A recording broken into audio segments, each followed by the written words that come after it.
Alors, aujourd'hui, je vais parler d'un film d'horreur aujourd'hui c'est un film d'horreur qui m'a vraiment, pendant très longtemps attiré. Et donc pendant très longtemps, le film m'avait juste attiré. J'avais l'intention de le regarder, mais je l'ai pas regardé. Donc pendant tout un temps, ça a été ça. J'avais l'intention de le regarder, mais je l'ai pas regardé. Et ensuite, pendant tout un temps après, je me suis dit, il faut que je le regarde. Donc je suis passé à l'action de le regarder. Et puis un jour, j'ai regardé ce film, et j'ai trouvé qu'il était plutôt pas mal.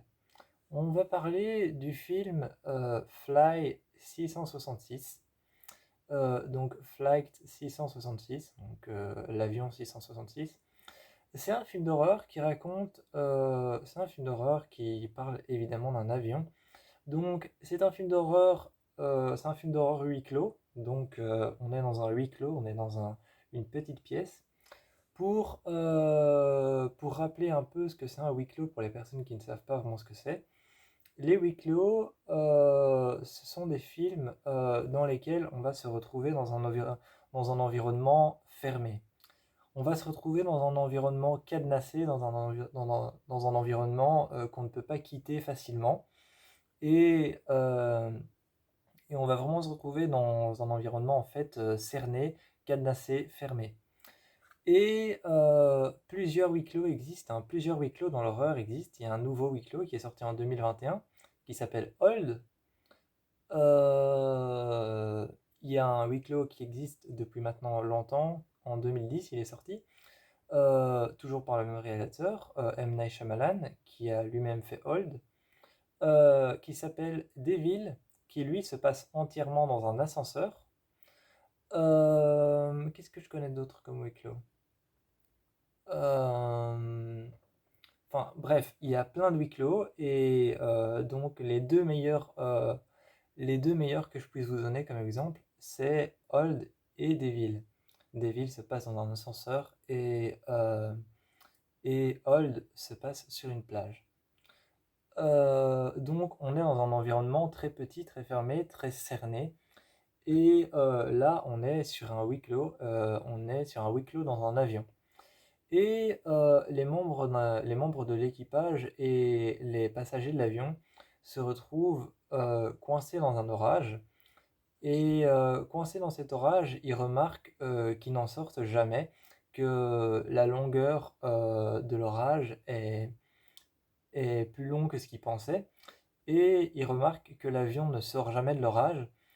Et au fur et à mesure qu'ils remarquent ça, ils vont être confrontés à des forces surnaturelles, des événements paranormaux et des esprits à l'intérieur de l'avion. En soi, en somme, vraiment, en soi, j'ai trouvé le film très bien réalisé. J'ai trouvé que le film était très bien réalisé. J'ai trouvé que on s'attache très vite aux passagers, enfin les passagers principaux de l'avion, parce qu'on ne peut pas s'attacher à tous les passagers de l'avion.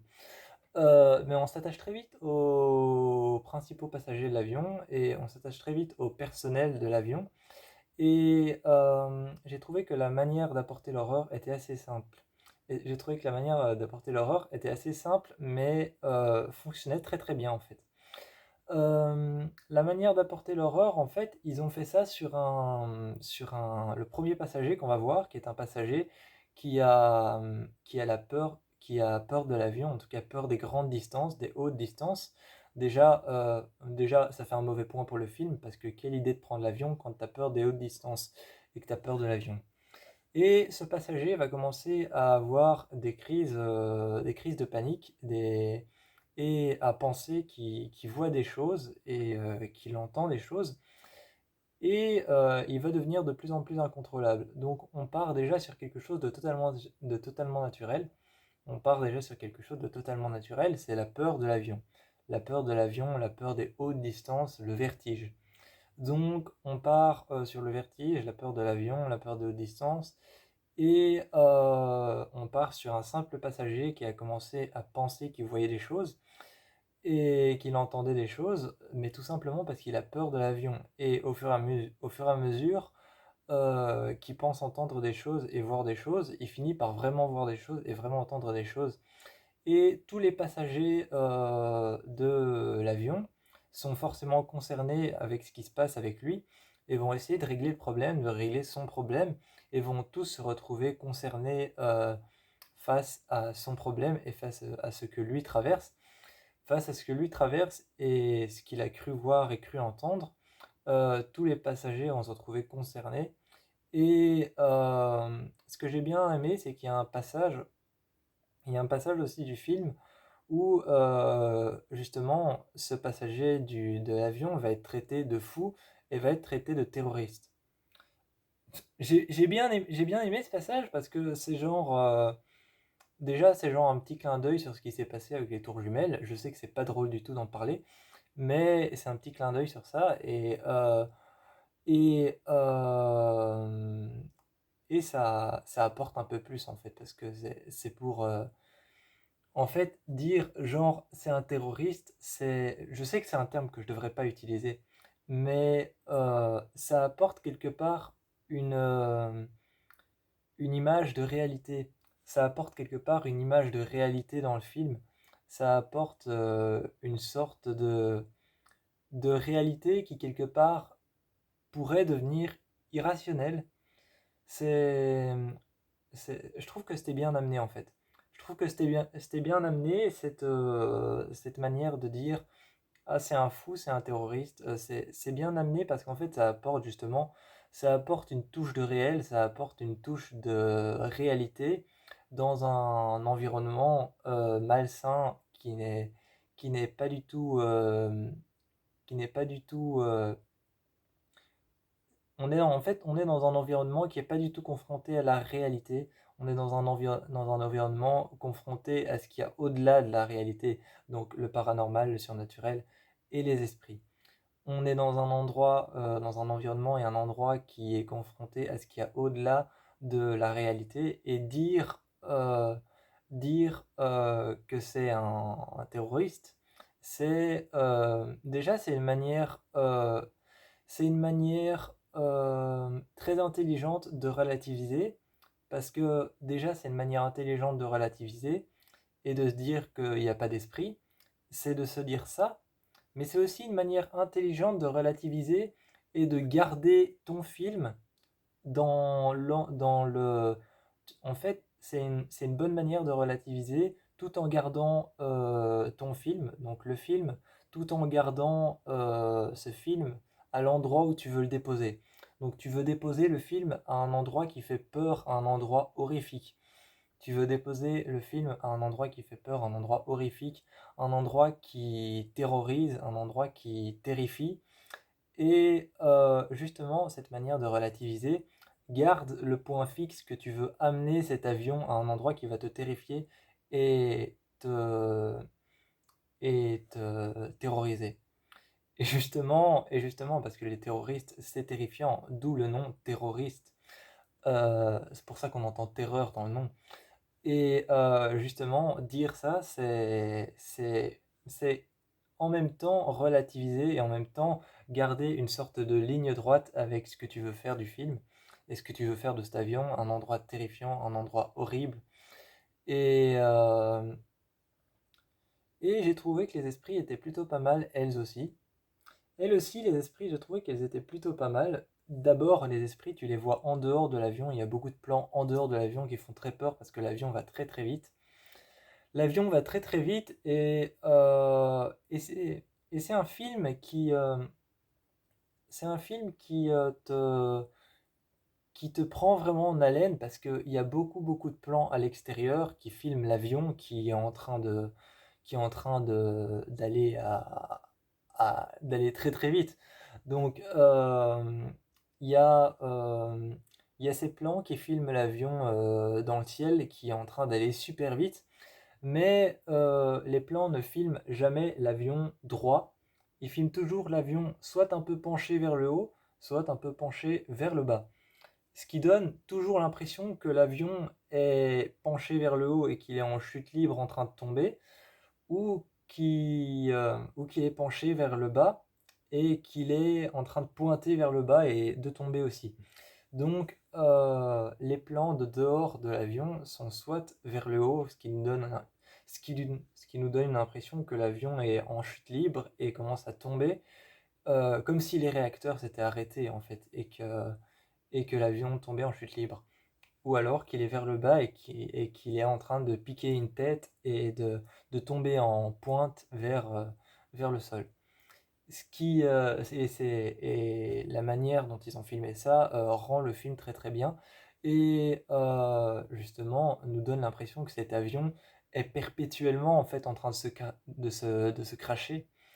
Donc la manière dont ils ont filmé l'avion de l'extérieur nous donne l'impression qu'il est perpétuellement en train de se crasher, qu'il est perpétuellement en train de tomber, perpétuellement en train de tomber vers le vide, et qu'à un moment, on va voir un noir, l'écran va disparaître, et on va entendre une explosion, et puis on verra un crash d'avion énorme, avec l'avion qui a été brisé en trois et qui est par terre, et tout l'aéroport ou l'endroit où il s'est rétamé la gueule par terre, qu'on verra détruit. Mais il n'y a pas eu de scène il y a pas eu de scène comme ça. On filme juste l'avion comme s'il était perpétuellement en train de tomber. Il n'y a pas eu de scène où à un moment tu te dis, c'est vraiment ce que moi je me disais quand j'ai regardé les films. Je me suis dit, mais à un moment ça va couper, on va entendre une explosion et il fera noir et on verra rien. Et puis on va avoir l'image d'un avion complètement craché, soit en ville, soit dans un aéroport, soit en plein milieu de la campagne, dans les champs, ou alors dans l'océan. Et c'est vraiment ce que je me suis dit, mais en fait non, c'est juste les plans de l'avion qui sont filmés soit vers le haut, soit vers le bas. Et ce qui nous donne cette impression. Les esprits, je trouve, sont amenés de manière super bien faite. Il y a quelque chose avec les esprits, il y a quelque chose avec les esprits qui nous donne envie de continuer en fait. Il y a quelque chose avec les esprits qui nous donne envie de continuer. Elles sont, elles apparaissent d'abord dans un miroir et elles apparaissent d'abord dans un miroir et ensuite elles apparaissent dans l'avion. Et quand elles apparaissent dans l'avion, ce qui te donne envie de continuer avec les esprits, justement, c'est qu'elles sont là, mais elles sont pas là. Elles sont là, mais elles sont pas là, et il y a des petites scènes, comme par exemple une scène où tu as de l'eau qui coule des porte-bagages au-dessus. Il y a de l'eau qui coule et qui tombe le, sur le pose-coute d'un siège passager. Et donc, tu as de l'eau qui tombe t'as de l'eau qui tombe du porte-bagages sur le pose-coude du siège passager de l'avion. Et il y a la caméra qui fait un gros zoom avant sur l'eau qui tombe au-dessus sur le porte-bagages et qui est en train de goûter, de goûter, de faire des gouttes sur le pose-coude. Et alors, tu te dis, il y a quelque chose qui va pas, il y a quelque chose qui fonctionne pas parce qu'il y a de l'eau à l'intérieur de l'avion. C'est vrai que la première pensée que j'ai eue quand j'ai vu ce film, la première pensée que j'ai eue quand j'ai vu ce passage du film, je me suis dit c'est peut-être qu'il y a un endroit dans l'avion qui est mal isolé et que ça fait rentrer la pluie de l'extérieur. Parce que tout le temps, comme ils sont dans un orage, il pleut tout le temps.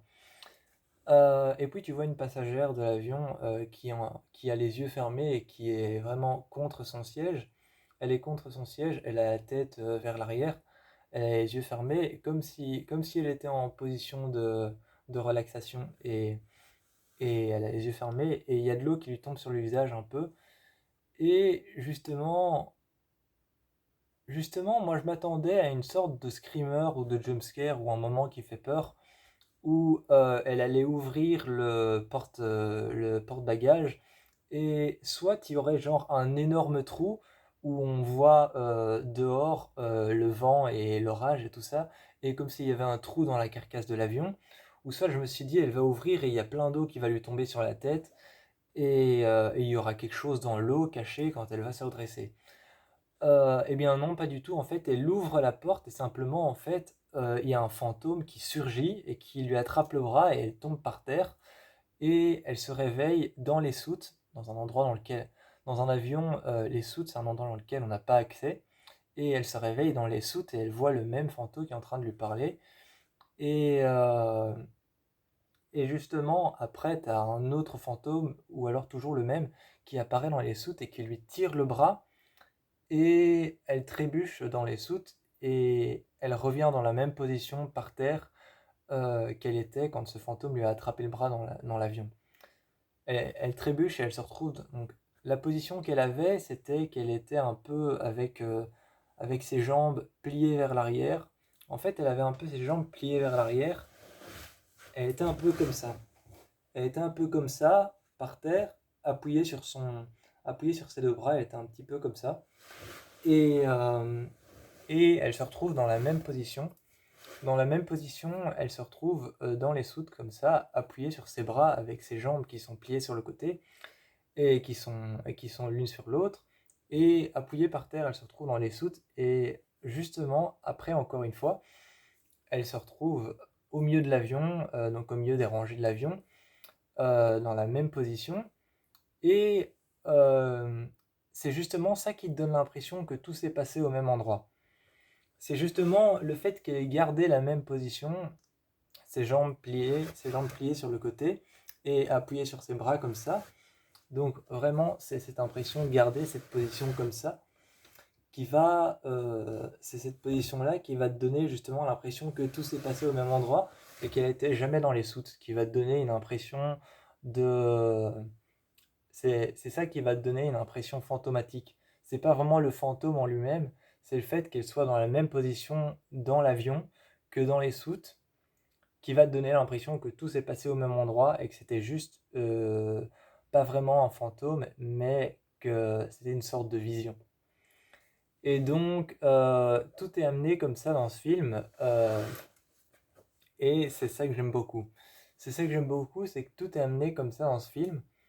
Il y a aussi des trucs un peu prévisibles, comme par exemple les ombres que tu vois dehors, et c'est une femme, un fantôme, et elle pointe du doigt, et finalement, genre elle pointe du doigt, et la personne qui la regarde pointer du doigt se rapproche un peu plus du hublot pour être sûr que ce qu'il voit dehors, c'est bien la silhouette d'une femme, et quand il se rapproche, t'as le truc qui lui explose à la tête, et la femme qui se met contre le hublot.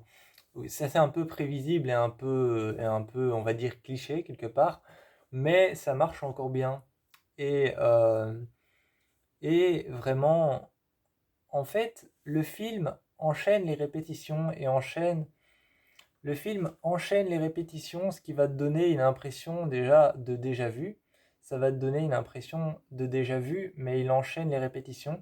Par exemple, il y aura plusieurs fois cette scène avec le miroir dans les toilettes où il va commencer à faire tout noir.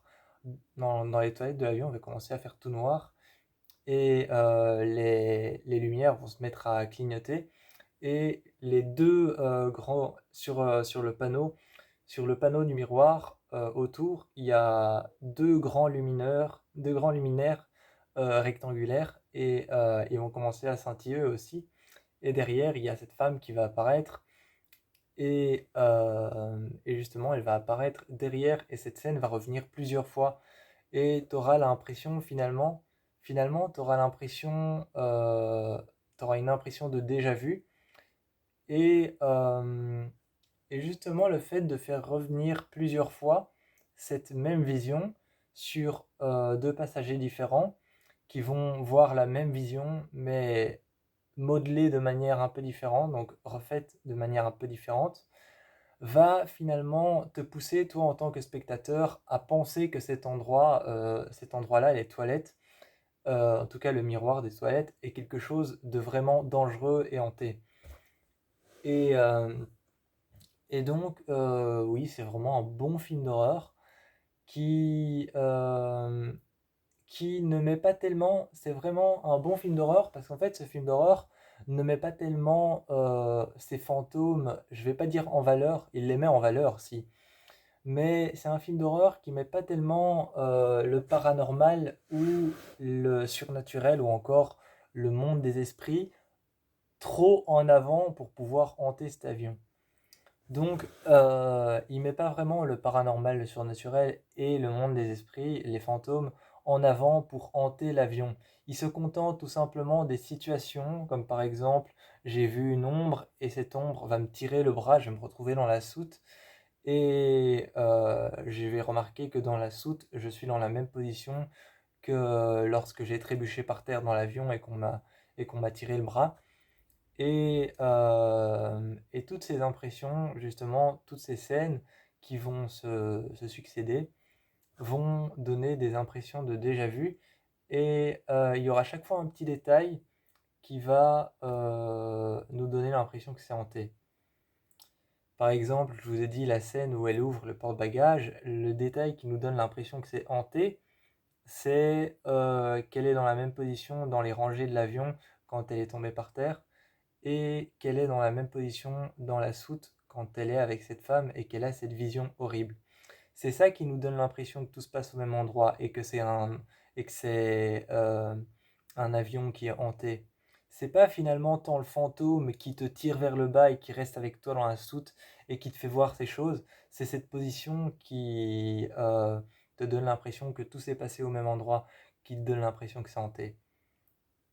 Donc ouais, c'est un super bon film que je conseille à beaucoup de gens parce que parce que les fantômes ne sont pas tant que ça mis en avant pour pouvoir hanter l'avion. Et il y a aussi beaucoup de scènes, un moment où tu vois tous des petits corps. Un moment dehors, on est dans le cockpit de l'avion. On est dans le cockpit de l'avion et il y a le conducteur de l'avion, l'un des deux conducteurs, le pilote, pas le copilote, le pilote de l'avion, qui regarde au travers des baies vitrées et qui voit toutes des formes, des petits, comme des corps qui flottent dans les airs. C'est assez spécial à décrire, mais il voit comme des silhouettes, mais des tout petites silhouettes par milliers dans les airs. Et il demande, à ce moment-là, il y a l'une des hôtesses qui est avec eux dans le cockpit, et il demande, vous voyez, on dirait comme des gens dans le ciel. Et puis, juste à ce moment-là, quand le copilote lui dit des gens et regarde avec lui dans la vitre de l'avion, et que l'hôtesse de l'air regarde et lui dit, t'as vu quoi? T'as vu des gens? Juste à ce moment-là, il re-regarde et t'as une sorte de nuage qui passe juste devant. T'as l'impression en fait qu'il traverse un nuage et que le nuage passe devant toutes les vitres du cockpit de l'avion. Et t'as toutes ces formes qui avaient dans toutes ces formes de corps qui avaient dans le ciel qui disparaissent comme s'ils avaient traversé un nuage et qu'elles étaient plus là. Donc c'est un très bon film d'horreur, mis à part peut-être une scène de possession à la fin où on verra une petite lumière blanche comme ça, c'est très esthétique j'ai trouvé. Au lieu de faire passer genre tout de suite le corps qui s'acharne sur un humain et qui rentre à l'intérieur en faisant comme dans Conjuring, lui vomissant du vomi noir dans la bouche ou alors du sang, au lieu de faire des trucs comme ça, ils ont fait juste une petite lumière qui a un peu la même couleur que leurs yeux sont blancs et qui rentre à l'intérieur, qui se pose sur la poitrine de la personne qu'elle veut posséder. Et ensuite, justement, elles deviennent possédées avec des veines noires autour des yeux et leur voix est un peu transformée. Mis à part ce passage-là où justement tous les passagers y passent par la possession, ce qui est un peu ridicule, et ils n'arrêtent pas de répéter vengeance, vengeance, vengeance, parce que juste avant ça, l'une des hôtesses avait dit oui mais qu'est-ce qu'elles veulent ces trois femmes, ces trois esprits, qu'est-ce qu'elles veulent? Et le copilote avait dit vengeance, et juste à ce moment-là, elle lui avait dit qu'est-ce qu'il y a? Et il s'est tourné et il était totalement possédé et il a essayé d'attaquer le pilote et donc mis à part la scène de possession qui va s'en prendre à tous les avions, mis à part cette scène de possession où les trois esprits des trois femmes vont s'en prendre à tous les passagers et tous les passagers vont passer par une sorte de possession très courte et vont crier vengeance, ce qui est à la fois drôle et à la fois horrible. À la fois c'est drôle et à la fois c'est horrible, mais c'est quand même une scène de possession un peu ridicule. Parce que c'est des possessions très courtes et ça passe sur tous les passagers principaux. Et il y a au moins 8 passagers principaux dans le film. Et, euh, et donc, voir des toutes petites possessions de 2 minutes à chaque fois sur tous les passagers principaux du film, qui crie vengeance comme ça, c'est pas si terrifiant que ça, c'est limite drôle en fait. Donc ça c'est juste le mauvais point du film, mais sinon c'est un très bon film d'horreur et je vous conseille d'aller voir Flight 666, qui est un très bon film d'horreur en huis clos. Et moi je vous fais plein de bisous.